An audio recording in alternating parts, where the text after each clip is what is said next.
Hey guys, and welcome back to the channel. I'm Jeff. This is Will to Live Outdoors, and a few months ago we installed a complete Dobinsons suspension to replace the factory TRD Pro setup on my 2018 4Runner.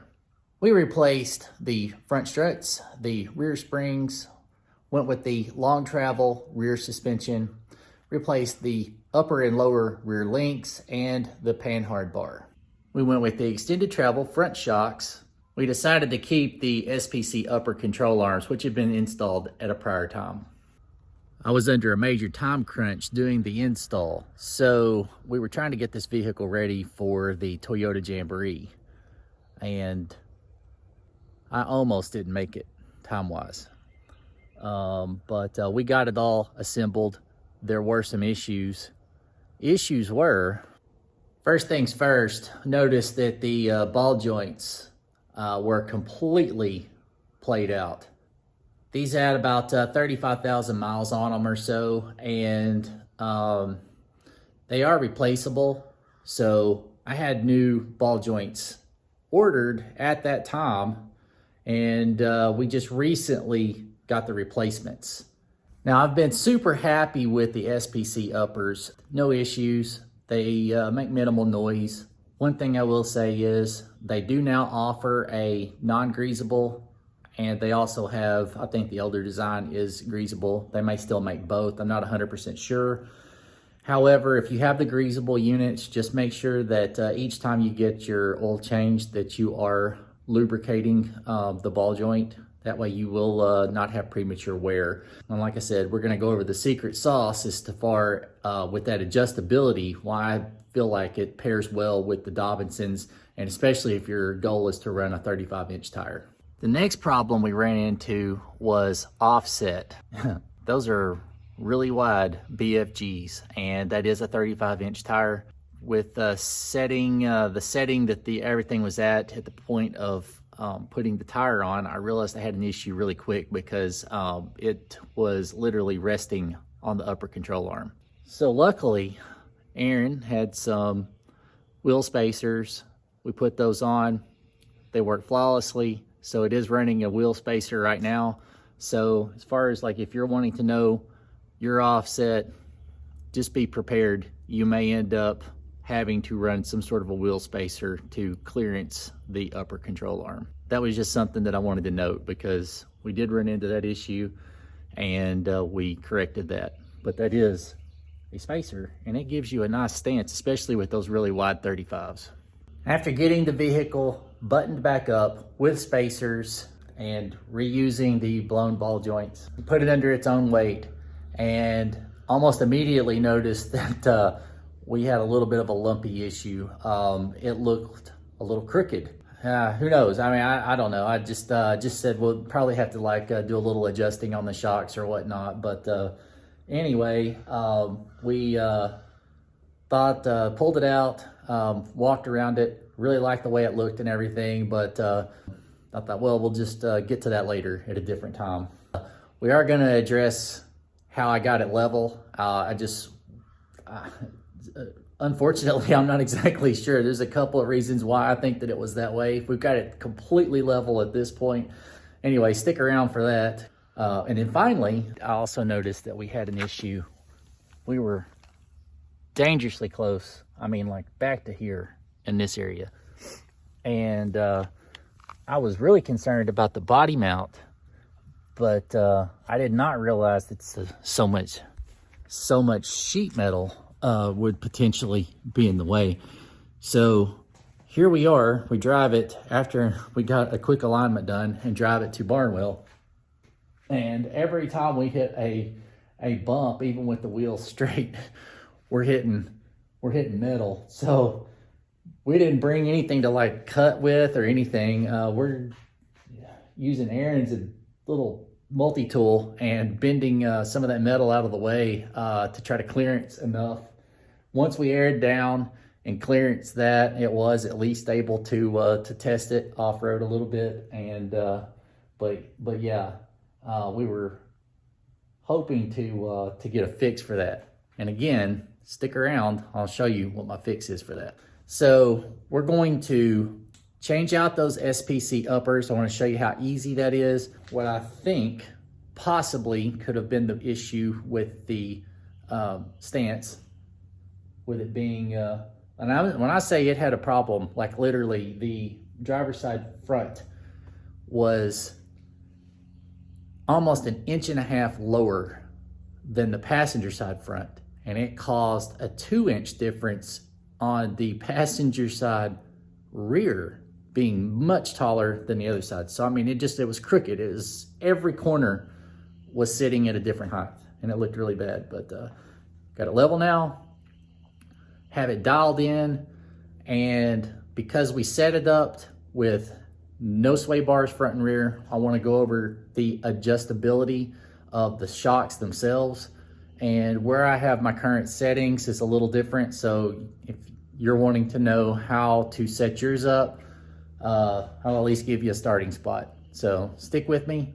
I'm gonna get it in here, change out those things, and then I want to come back and just do a little wrap up. And we've got about probably 5,000 miles or so on the truck since we've done this, and now it drives flawlessly. But again, I just want to go over some of those things, and then we'll wrap up and get out of here. Before we get to work on it, just listen to how bad these ball joints were. Yeah, that's bad. And it does that. So as soon as you start to drive, it's just got a lot of like weird sounds that come from it. I may not be able to correct all of that, but I should be able to fix some of it. All right, so I guess the first thing's good. We're gonna get this thing up in the air, get the tires off, see if I can figure out what's causing it to be 1 inch lower on the driver's side. Actually, it's closer to 1.5 inches. I don't know. I'm just, like I said, I'm stumped. I'm sure it's just something simple. I'm sure I'm missing something. You know, I don't know. It's, I guess I can go in and I can do some research, and maybe I'll find my answer. I guess that's it. So pick it back up tomorrow, and I'm gonna go do some studying.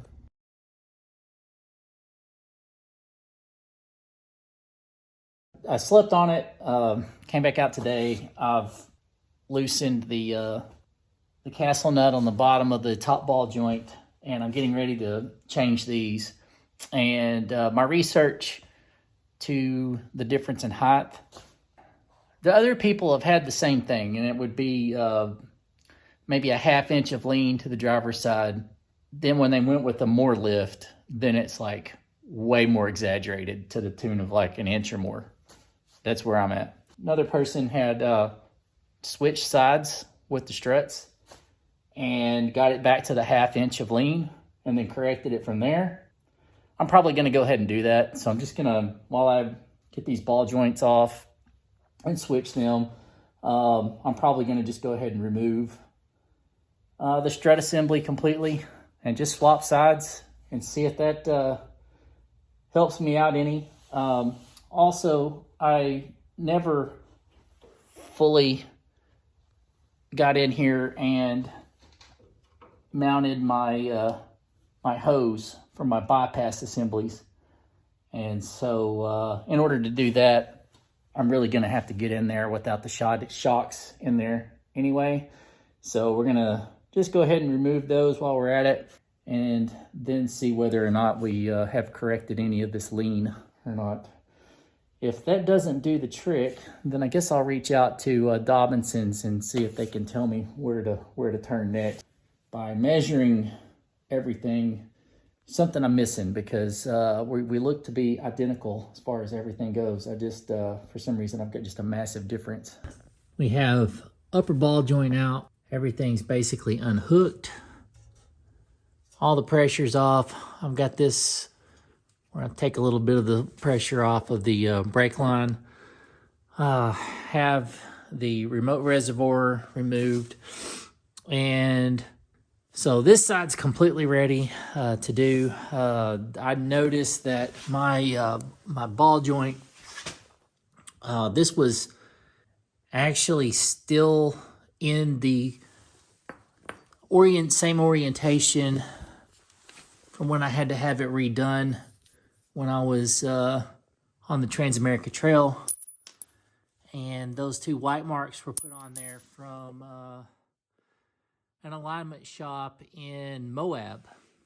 So you can still see those there. That took a monumental amount of effort to get that 150 foot-pounds of torque nut off the top of that ball joint. And on this side, all right, you can see this wear pattern here on the ball joint. And this allows you to set your degrees for alignment. What I found was that this one was turned this way on this side. And now also to the bottom looks exactly like the shape right here. And this on the bottom sits in there and tracks inside. See how that just fits in there? And you move it back and forth, and then you torque it down. Somehow, when it had the alignment done after I put the 35s on, this plate got turned this way and then torqued down. And the whole ball joint was turned out this way. And mind you, the other side was just like this. Sit in there like that. And then this side's like this. And it's turned way back this way. So, geez, sorry. And it's turned way back this way, which is just, it's kind of crazy that it was, it had so much pressure on it, so it was properly torqued, but that is not the way that washer is supposed to be oriented. So when the new one goes back in, I'm gonna match them by side, and then it'll have to get aligned anyway, but that'll be something that I'll just have to be aware of to make sure that we know how to set caster and camber correctly off of these. Anyway, I don't know if that might have also had something to do with the difference in the height. I wouldn't think that it would really attribute to that much of a difference, but I mean, who knows? Before I put the ball joints back in and whatnot, I am going to put these little hose keepers, which will go in here, kind of like in this area, one way or the other. I need to keep it away from where it won't be in a pinch point. So it really will be somewhere like right in here, or if I needed to, I could flip it around like this way. I didn't finish that when I put it together back in the spring. All right, well, I'm gonna drill a couple of holes, get the ball joints back in. Well, I may do the ball joints last. Put the struts back in and then do the ball joints and go from, kind of clean this up. Man, they were just played out. They were just shot. So if you want to know what a SPC ball joint looks like when it's just junk, it's easier to show when it was on there, but at any rate, there's absolutely no, I mean, it just sits there. There's no resistance whatsoever. And it just blows grease out of it. So, but anyway, when it was on there and you've got a little bit more leverage, you could just see it would just be easily just yank it. Just is easy with your hand to move it like that. I mean, it was no good. So, all right, enough talk. Let's get back to it. All right, have my hose over to the side, completely out of the way. Gonna route it up around here. You can see it's got a little bit of a nick in it from where that's been riding up against these threads and the vibration and whatnot. So I'm probably gonna get like a little bit bigger hose, slip around this, and then you see where that's at right there. I'm gonna put another one but I'm not gonna do that tonight because I'm gonna need a second set of hands in order to make that work. And I see something on the other side of that, and I'm just not 100% sure, but yeah, I should be able to just get a screw started into that and make that work. But like I said, I'm just gonna wait and do that some other time, but it will need to be done because that hose will damage itself in time. To make sure that I watch for leaks. That's what you get for being crunched for time and then never having any time after that. All right, if you're just replacing the ball joints and you've already at some point in time, it's not due to a lift or anything like that, and you want to keep the same alignment, make you some marks, mark where your washer went. This is how this works. I'm just gonna take the top nut off the second washer, and this will set your adjustment. They're shipped like this. This is actually where the alignment was last performed, was the same way. So we're just gonna leave it alone and go with the same thing. But as you can see, you can change all of this by just adjusting here. And the little shims just clock in there like that. And they will sit just like so. Just tracks along inside there if we can get that up high enough. You see how it slides in there? And if you need to make your adjustments with the tire shop to increase your camber, increase your caster, or any of that, you can just get that pretty much dialed in wherever you would need to not wear into those tires and get a good solid alignment. So I am going to adjust this right about here as where we were needing that to go. So I'm going to put that washer on top. We're going to torque this down to 150 foot-pounds and let's see what else, about 45 pounds for the castle nut that goes on the bottom. And then once that has then we're going to put that on the spindle, button everything back up. Don't really think, I'm trying to think what else. Well, anyway, let's get this tightened up real quick. Oh yeah, once it's installed fully, and the last thing you're gonna do is put about 5 to 10 pups of good NLGI grease on there. Just like Mystic Red or something like that, just a good high quality grease, and that should get it going. All right, and there we go. Got it all buttoned back up, and see where those hose holders are there. And anyway, it wasn't too terribly bad. Took longer to drill the little hole and get that in there than it did anything else, but all right, now moment of truth. Let's see whether or not we have corrected that lean. All right, we are pretty close to level. Just a slight difference between the passenger side and the driver's side, which honestly, all 4Runners kind of have a little bit of a lean to one side, so that's not, I can deal with it. Now let's check it out from behind. Yeah, you would have literally, it was like it was diving hard to this side, and it made the gap here look like it had dropped into a hole. It was a huge difference. So, all right, so swapping sides potentially got the job done. There is the slight possibility that the ball joint adjusting plate that goes on the bottom of that upper control arm ball joint being in there incorrectly possibly could have resulted in a little bit of a skew there. I just don't think that that's really going to get it to change that much, but who knows? It's possible.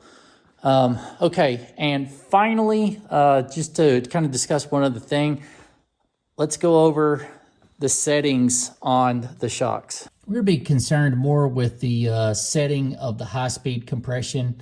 I'm going to show you my handy-dandy little book here. So we are running no sway bar in the rear, no sway bar in the front. You can see there that says Toyota Prado 150, FJ Cruiser, and 4Runner front. The right-hand column where I have the two 8s, that is for accessories being fitted. So I have went one additional click that is where I started at. So I had set that at an 8. And again, turning the purple dial to the right to firm your setting up for the high-speed compression. And on the front, I think I started it out at an 8, and it still felt a little too soft in the front, so I believe we ended up back at about a 9 or a 10 on the front. The methodology that you would use would be to turn your purple dial all the way left till you can't turn it anymore. That sets it back to 0. And then adjust the low speed compression, which is the little black knob. Do the same thing with it. And then you set your high speed first, and then adjust your low speed compression, and you just count the clicks. And so when I say 8 or 9 clicks, that's what I'm referring to is the turns back to the right.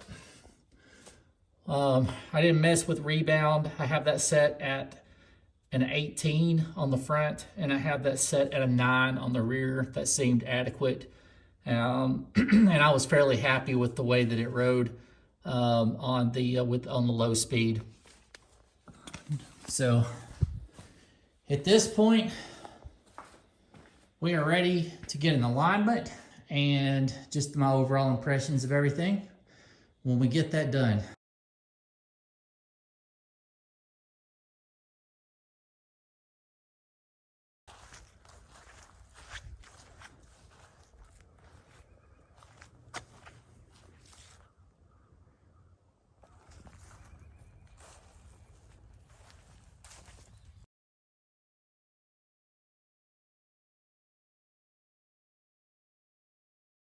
Yeah, so the thing is with the SPCs, they are 100% adjustable. So there's a couple of methods you can go by in order to get an alignment performed.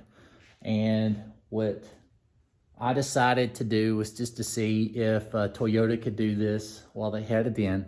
You could also recommend this for any alignment shop to perform this. You don't have to go back to Toyota to do it, but since I already had it in, that's what we decided to do. Start at the lower control arm. And now we've got a whole lot more room here now. What they do is you're gonna set your camber to go 100% positive on your lower. And then bring the adjustment back into spec with your upper. And you can fine tune it from there. And now I have massive amounts of space here. I've recentered my wheel, got my wheel moved forward, and now guess what? You can actually drive this, pull into a parking place. I don't even hit the body mount. And it's just amazing how much space there is now doing it that way. But I've got just barely touches under full lock. But I am planning to still do a body mount relocation before we do any really aggressive off-roading. But yeah, there it is. 35s, no rubbing, literally no rubbing. So if you want to set up your mall crawler, you don't really intend to wheel it that hard, that may be your option. And it drives so nice. And finally, the adjustability of the Dobinsons with the MRR. My high-speed compression, I went 4 clicks more firm on the high speed. Low speed feels good. High speed now, this thing tracks straight. It drives wonderfully. It is all it's cracked up to be. We're good on suspension. and we need to get this thing out and really test the suspension.